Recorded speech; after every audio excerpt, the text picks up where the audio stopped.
my fellow Americans. Tonight, I want to speak with you about our nation's unprecedented response to the coronavirus outbreak. All the patients in this room, all the feet that you see, they all have COVID. COVID crisis has impacted so many industries this year as the virus forced businesses across the country to close their doors. Right now, the data demands a higher level of mitigation efforts to reverse these dangerous trends, to slow the spread of the virus, and to avoid the need for any economic shutdowns. Our situation has changed, and we must change with it. To be clear, these are statewide requirements, not simply recommendations. They always said social distancing would be easy in the wide open of America's prairies, but in places like Jamestown, the joke's wearing thin. The coronavirus mortality rate in North Dakota is now the highest, not just in the US, but in the world. And the governor has only just issued a mandate to wear masks. Canceled. Canceled. Canceled. Canceled. Canceled. Postponed. To keep new cases from entering our shores, we will be suspending all travel from Europe to the United States for the next 30 days. Yeah, well, I'm very cautiously optimistic it will be found, but only it's going to take about a year at least to get a vaccine. So right now the answer is pure good health care.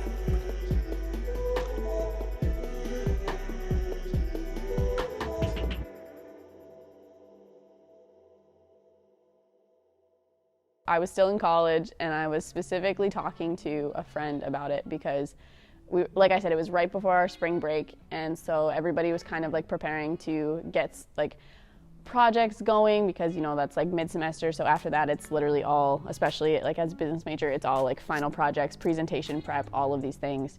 So I was talking to a person in my leadership group because I was in this leadership seminar, and I literally remember specifically looking at her and being like, this is so overrated. Everybody is so, like, let's relax. Like, there was signs in like our hallways that said like, wash your hands. Like, I'm not kidding you. I was like, this is so dumb. Everyone is being so dumb about this. And she's like, I agree. Like, everyone is so paranoid about all this. We're literally going to be back, like, it's just fine. Wash your hands. Literally, like, her and I were pretty much belittling the whole process. And then, because by the time we had went on spring break, we still thought we only had a week of spring break. And it wasn't until like I think 2 days before we were supposed to go back to class that they're like, okay, we're prolonging it. And then they're like, okay, you're not coming back for classes. My initial reaction to the pandemic, I was down in Savannah, Georgia, when news had kind of started breaking about COVID-19. So I was in a friend's apartment, and they had gotten a call from their mom, and her mom was like, this is getting really bad. I think this is serious. This is something we need to take serious, and you should come home. And I mean, we had been watching it a little bit, and obviously it wasn't looking promising by any means. And I was down south in a bigger city with a larger population than my hometown. So, I mean, it was weird, a little scary, didn't know what to think. I was like, is this real? Is it not real? What's gonna happen? If I get it, I'm just gonna be sick, and then that's it. But then it was my 21st birthday, and we had all these plans to go out, and then all of the bars and restaurants and everything shut down on that day. So all of that was canceled, and we're like, oh, this is legit. This is happening right now. Like, this is no bueno. This is bad. Hey guys, what's up? Hunter here, and today we got some exciting news. We got some news. Here's the email that I received this morning. There's Anthony. We're all gonna die. Your hair looks good though. I mean, so at least you're gonna die with good hair. Well, that's what the goal is, you know, die with good hair. A couple weeks later, I made the decision to come home from school because my spring break was extended, and there was no signs of me going back into a classroom at that time. So I was like, I can do my classes online from home. I can go back to work. And yeah, so I mean, my initial reaction was like, what is this? It can't be real. And it switched really fast to, holy shit, this is bad. Yeah, COVID. It was in a shock. I mean, more than anything else. We had heard rumblings. As a hockey coach, we knew we have a lot of fans and people that are close. I guess you say close to the hockey program that have ties to the military, and it feels like they would certainly get a lot more information before it hit the general public. And we had a couple people that had ties to people that were in China and experiencing that this was a lot more serious than any of the other pandemics that went on. But it's crazy. I was watching the NBA game actually as we were getting ready to prepare to go to nationals, which we were going to leave in I think 2 days. And then all of a sudden it's like the NBA player tests positive, and then all of a sudden it's like the NBA games are canceled, and then the next night the NHL games are canceled. We begin with breaking news. Utah Jazz center Rudy Gobert is the latest Utahn to get sick with COVID-19. As a result, the NBA has suspended all regular season games until further notice. We do start this half hour with more on how the coronavirus is impacting the sports world. New announcements overnight of events being postponed or canceled, and young athletes robbed of their chances to shine. And there was about a delay because nobody really knew what was to transpire. There certainly wasn't really any true mass testing capabilities that were going to be part of it. But we were still in the hopes that we had 2 schools that were already eliminated by their institutions. We're not going to allow them to participate in the national tournament. So we were under the impression that we could still go, and I basically kind of had a discussion with some of my players, and I said, well, if this is something that we're not nervous about, well, why would we still want to go? And they would say, yeah, we will still want to go. If we can still make it, we still want to go. So we had full intentions to go down to Dallas for a national tournament, but then you just saw the days go on, and then all of a sudden it's just a big shutdown, and it's pretty shocking. I mean, I'm certainly not very fearful. I was never very fearful at the beginning of this whole thing, but there was a lot of unknown, and everybody kind of didn't know what to expect. And so when everything kind of got shut down, it was like crazy. But then, we have friends that are in industries that are reliant on general public, and them to shut their restaurants and it was tough. It's tough because you feel vulnerable. I mean, and it's people's livelihoods are at stake, and now we're still seeing it happen in other jurisdictions. I know originally from Canada, there's now the province of Quebec has now instated a province-wide curfew at 10 o'clock. Like nobody's allowed to go out, and police patrols. It's just so weird and foreign, especially for us living in North Dakota, where essentially from Thanksgiving of last year, we've been pretty much wide open. So it's a shock. It's a shock, to see it, and then just to kind of see how it all unfolded in the preceding months. Certainly changed the way we think of how the world operates, and very interesting how this is all going to play out going forward. So that was kind of when we started the podcast to try and Dak World to try and get everybody engaged and to bring a new component in. We started a bunch of different segments like Dak It Yourself and Tubular Treasures, and all of that was literally just a way to keep people engaged with us until we could figure out what we were doing for an actual experience or event for 2020.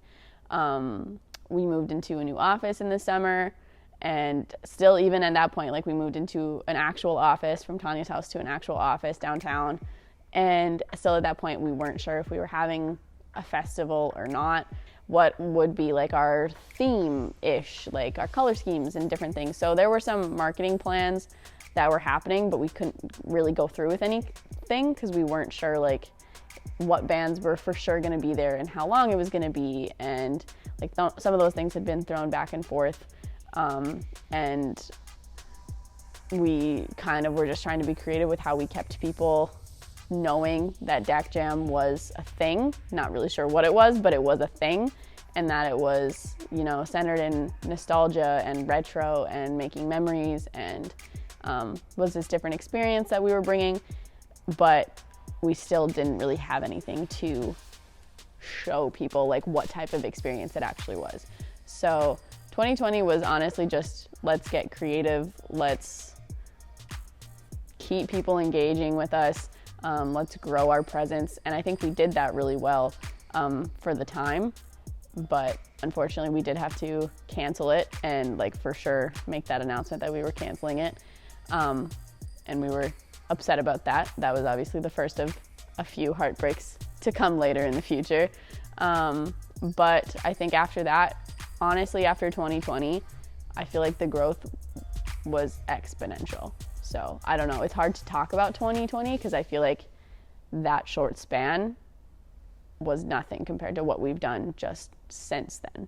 So for 2020, I think the biggest plan that we had was how are we going to get the word out about Dak Jam without this event, and what are we going to do to stand out and be something different here in the Minot community. We really hit the drawing board and started coming up with different ideas and different ways that we can stand out. Coming up with different shows and stuff was one of the things that we did. We kind of created DAKtv pretty much right away. When I joined the team, we started talking about all of these different shows and skits and things that we can do. So we were like, why the heck not just create our very own streaming service, essentially. So we created things like Dak Jam High, Dak on the Streets, Jonny and Gina, and that was a lot of fun. We had all of these inside jokes here, and I mean, people were watching the skits, and people I knew would talk to me about the different characters and stuff. When is Donnie gonna be out on the streets again? Hey guys, what's up? Sorry. Hey guys, it's Johnny Decade, and you're watching Dak on the Streets with Johnny Decade. Can you do the Johnny accent? Like, it was a lot of fun to create these characters, because that's something that I've always loved doing is, you know, acting, and I got to do that for work, which was really cool. My mother, you know what I always say about my mother? What'd you say about your mother? She was a liar. Wash your friend's hands. Wash your friend's hands. Wash your dad's hands. Yeah, that too. Get in between the pinky nails. You've been a beautiful audience. Don't touch! I said it before! I'll say it again, don't touch my kneecaps! So throughout that year, with everything closing down and the uncertainty of like when things will be able to be open again, you know, you hear one thing where it's like, oh, this is going to be like a 2-month thing, this is going to be a 3-month thing, and it just keeps extending. It's like, this is going to be our next year. Of course, we're all thinking like, what can we do to continue, you know, having these businesses running? And how can we continue making money? How can we continue like doing everything that we do every day? So we really worked hard on trying to build this brand throughout all of that. I feel like it was different here in North Dakota than a lot of places. So whether that made us lucky or not, I don't know. I'm not a scientist. So, I mean, our numbers were rising, but our stores were still open. Restaurants were doing takeout, and some restaurants opened up earlier than others. It was like a whole different experience here than it was down in Georgia and over in New York and everywhere. So, like, depending on where you were experiencing all of this differently. But eventually, when news of the vaccine rolled out and there's hope that things will open up by summertime, we started planning, working, and really just grinding as hard as we possibly could, because we were so convinced that we were going to have a festival that year in 2021. It was going to be the summer and we were going to have a festival. So all of this work we had been doing up to this point, creating this brand and these voices of these characters and everything that we were, we needed to get to work on the actual festival. It was kind of like no more playing around, no more playing dress up. It was like, how are we going to take this and use it for the actual event, and how are we going to get the word out about the event now?